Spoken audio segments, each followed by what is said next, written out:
Hi again everybody, welcome back again di Bitcoin Update. Happy Wednesday. Oh udah pas ya jam 12 teman-teman, saya pikir belum. By the way teman-teman, sekedar informasi hari ini itu New Moon atau Full Moon ya. Tanggal 15 kalender lunar ya. Itu kalau di kita biasa bilangnya Capgo teman-teman. Tapi kayaknya harusnya ini terhitungnya Full Moon deh, bukan New Moon ya. New Moon itu CI harusnya ya, tanggal 1. Nah, biasanya dipercaya pergerakan market bisa menghadirkan pergerakan yang cenderung impulsif, goyangnya gokil, naik turunnya kenceng banget, agresif gitu-gitu ya. Dan apa penyebabnya? Kalau dari segi news event sih sebenarnya nggak terlalu pengaruh. Kemudian Janet Yellen juga kemarin udah speak jam 3 sore, nothing happens ya, not so much I guess. Dan kemudian udah paling this week hari Kamis ya ada FOMC meeting minutes, tapi ini report jadi nggak terlalu efek banget. Paling initial jobless claim yang akan dilihat, dan S&P Global US Manufacturing PMI. Ini harusnya PMI yang harusnya bisa menjadi salah satu faktor pendorong teman-teman sekalian. Meanwhile, Jumat Michigan 1 year inflation expectations. Ini juga bisa menggoyang market sedikit tapi nggak banyak. Nah teman-teman, before kita lanjut lebih jauh, soal Ethereum ETF spot yang rencananya mau ada di approval, gimana impactnya ke market, itu saya udah bahas secara lengkap dan panjang di previous video update. Ini saya update 12 jam yang lalu, 32 menit durasinya. Tapi di situ discussion saya cukup banyak. Mudah-mudahan teman-teman bisa banyak dapat insight yang positif. Karena terakhir kali kita lihat, saya cek ya di kolom komennya ya cukup banyak teman-teman yang mendapatkan pandangan-pandangan yang cukup positif dan ngasih feedback positif juga. So thank you very much guys buat kalian yang udah nonton dan support likes buttonnya. Karena di situ 1000 video likes, 1000 likes dari video itu kita akan adakan live streaming teman-teman. Itu janji saya buat teman-teman kalau udah support dengan likes buttonnya. Thank you very much guys. And kita mau update sedikit untuk Bitcoin ya. Jadi saya mulai dari sini dulu. Bitcoin Exchange Liquidation Heat Map ya, atau map teman-teman di sini. Kita ngelihat per Bitcoin rally nanjak signifikan, yang makin impulsif, yang makin nanjak itu yang lebih tinggi itu adalah long liquidation leverage-nya ya. Jadi kita lihat teman-teman, ini kalau sampai katakanlah Bitcoin turun ke $62.000, total long liquidation leverage yang kena itu ada 7,5 billions of dollar, and it is very very big ya. Ini berdasarkan data dari Binance, OKX dan Bybit ya. Mereka yang provide leverage gitu kan. Itu sampai 7,5 billion. Kalau misalkan dia turun separuhnya sampai 67.000 aja atau 67.500, bisa kena up to 2,07 billion atau kita bulatkan 2 miliar dolar lah lebih kurangnya. Meanwhile, kalau Bitcoin naik sampai ke 72.000, ini ada sekitar 1,5 miliar sell short yang kena liquidation. Ya, ini mereka harusnya jadi bensin nih untuk ngedorong Bitcoin tetap naik gitu ya. Meanwhile kalau dia turun ke bawah pun nggak masalah, cuman ngejemput liquidation di bawah, ngesapu bersih, nurunin penumpang, habis itu dia nge-spike lagi. Nah ini kan skenario yang ditunjukkan oleh Bitcoin Exchange Liquidation Map. Apakah bisa terjadi kondisi tersebut? Kita bahas sedikit teman-teman. Kalau lihat dari perspektif daily-nya ya, yang perlu saya note ke teman-teman, ABC corrective wave ini I think sudah bisa dikatakan valid ya. Dan kita udah mulai ngelihat harusnya ini potensi untuk dia ngejar ke wave 1. Dan pada prosesnya sendiri semestinya melibatkan wave 1, pullback wave 2. Let's say ini adalah 3, maka ini 4 dan possible 5. Dan ini baru finishing untuk wave satunya ya, yang kecil teman-teman sekalian. Karena bayangan kita adalah melihat overall movement ini untuk masuk ke fase buluran kan. Banyak yang percaya kayak gitu. Jadi katakanlah nanti ABC, kemudian dia mulai nanjak lagi, ya sama prosesnya ya. Naik seperti ini pun di dalamnya sama. Ada 1, 2, 3, 4, dan 5. Yang more or less kan gambarnya, by the way sorry muka saya kepotong dikit ya. Gambarnya kayak gitu, more or less-nya ya. Untuk dia finishing ke wave 3.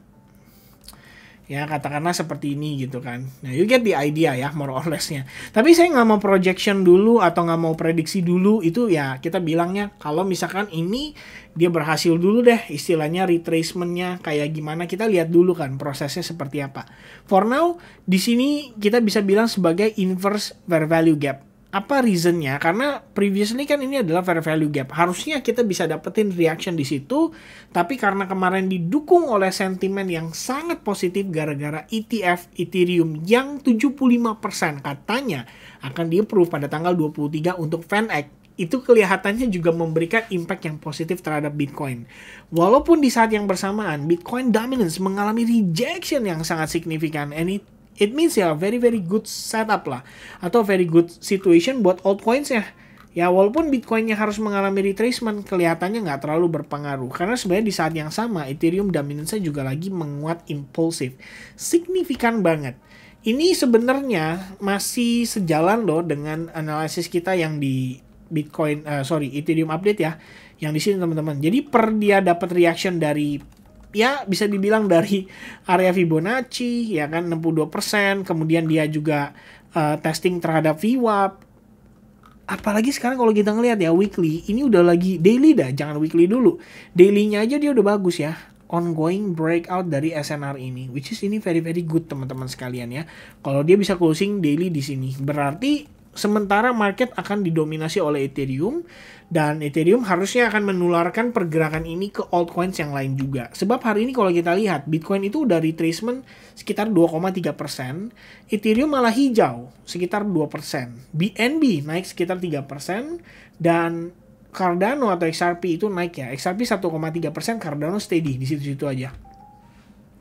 Dan masih banyak lagi ya, ada koin-koin yang naik, ada koin-koin yang turun, tapi ini memang wajar terjadi karena sebagian ada yang ngikut Bitcoin, sebagian yang di ekosistemnya Ethereum, anak-anaknya Ethereum udah pasti ngikut dong sama emaknya gitu kan, ibaratnya si Ethereum itu sendiri. Jadi harusnya cukup oke untuk pergerakan daripada si Ethereum.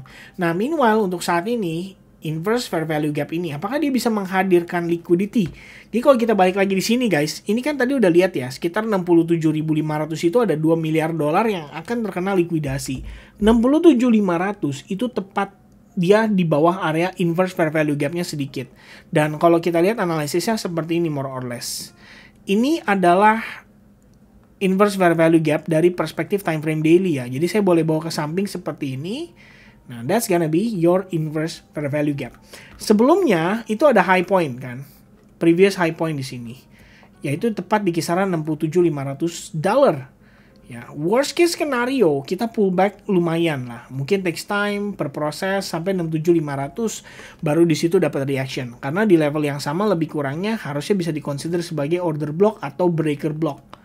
Ya, dan kalau teman-teman pakai Fibonacci, karena satu kita udah melihat dia mengalami rejection, yang confluence itu lagi-lagi di 68.000 sampai 67.000 dolar, which means kalau kita boleh ambil kesimpulan ya, area penting kita atau area kunci kita lebih kurangnya ada di kisaran 67.500 itu tadi.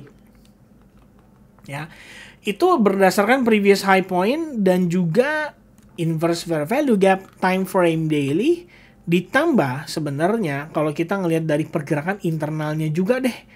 Ya di sini terdapat imbalance juga teman-teman. Jadi kayak double confirmation ya.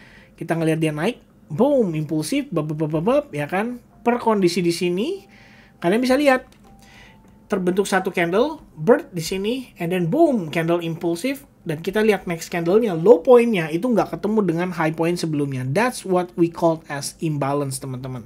Jadi kalau memang market harus rebalancing untuk dia nge-fill area itu dulu, untuk jemput lebih banyak order dulu, saya rasa ini juga masuk akal untuk terjadi, dan bukan berarti kita harus panik gitu ya. Dan it all depends sih sebenarnya. Kalau misalnya saat ini pun kita ngelihat ada exponential moving average 21. Di time frame 1 jamnya kita sih sudah cross down. Artinya memang ini harusnya masuk ke dalam fase retracement-nya.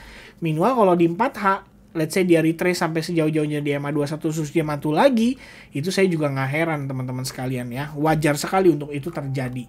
So tinggal pertanyaannya adalah apakah Bitcoin akan melalui proses yang rough? Rough tuh maksudnya adalah kasar gitu ya, kayak fake out dikit deh gitu loh, lebay-lebayin, habis itu dia baru rebound, atau dia smooth ya kan, pullback slowly,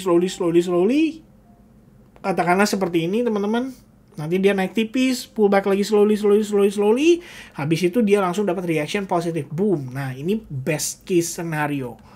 Worst case scenario nya ya ternyata kita dibohongin, all of this adalah bull trap, dan kita dibawa turun lebih jauh karena ternyata exchange greedy ya, dia pengen ngebantai sampai 62.000 supaya dia dapat 7,5 miliar dolar. Ya itu contoh worst case scenario, ya kan? Tapi so far ya, intinya Bitcoin responsif atas closing weekly-nya cukup baik sekali, dapat sentimen positif, potensi BTC Ethereum ETF spot akan di-approve, kelihatannya cukup menarik bagi Bitcoin karena merasa bahwa ini sebentar lagi exposure nih, mulai masuk gitu kan. Dan ketika nanti Ethereum-nya outperform, ya Bitcoin harus berada di area atau level yang bisa dibilang cukup comfortable atau cukup nyaman lah, supaya ketika market yang lain pada rally, Bitcoin itu terkesan chill ya, calm teman-teman. Nungguin yang lain rally dulu kelar, nanti money flow-nya ditarik balik dulu ke Bitcoin, baru kemudian dihajar naik ke atas. Nah, baru nanti mungkin sama kayak penjelasan kita, sama kayak previously kita bikin update seputar preparation for the massive alt season, which is itu harusnya kalau kita ngelihat memang cenderung lagging, mungkin 5 bulan, 7 bulan setelah halving, ya that's more or less the idea teman-teman. Jadi ya wajar ya kalau misalkan Bitcoin di sini harus collect duit dulu. Yang pastikan dia juga berada di posisi yang nyaman supaya ketika nanti altcoin nanjak pun, ya Bitcoin udah tinggal nunggu aja ancang-ancang gitu kan. Begitu nanti altcoin sudah mulai di profit taking, baru kemudian balik lagi ke Bitcoin boom, blast off, nembus 73.000, 75.000. Karena kalau saat ini posisinya kayak begini ya teman-teman, susahnya adalah bagi institusi. Mereka mau beli juga susah. Kenapa? Karena retailnya kemungkinan akan mengganggu mereka. Karena retailnya ikut banyak yang ngebeli, ya dengan adanya liquidation level kayak begini juga, berarti ya sulitnya mereka adalah mendapatkan likuiditas untuk mereka bisa beli barang sebanyak-banyaknya.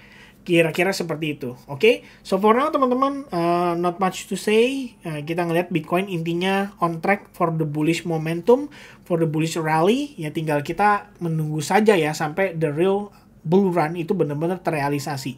For now, if you see retracement correction di market, jangan panik. Ini adalah bagian yang dibutuhkan untuk memang Bitcoin dia lompat lagi atau dia create higher high lagi.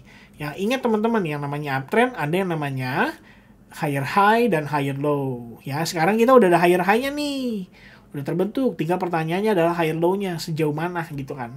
Kalau dia retrace cuma sampai setengah aja 68.700 terus dia udah nanjak lagi, ya itu lebih bagus lagi. Memang sebenarnya lebih baik jangan sejauh-jauh itu, teman-teman.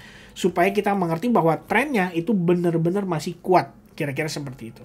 Oke, so that's a quick update from me. Thank you very much guys buat kalian yang sudah paying attention, terutama yang udah support di previous video update dengan likes buttonnya. Kalau kalian support di sini juga even better teman-teman, sehingga saya juga bisa lebih semangat lagi dalam memberikan update terus kepada teman-teman. God bless to you all and I'll see you guys again in the next update. Cheers and bye bye guys.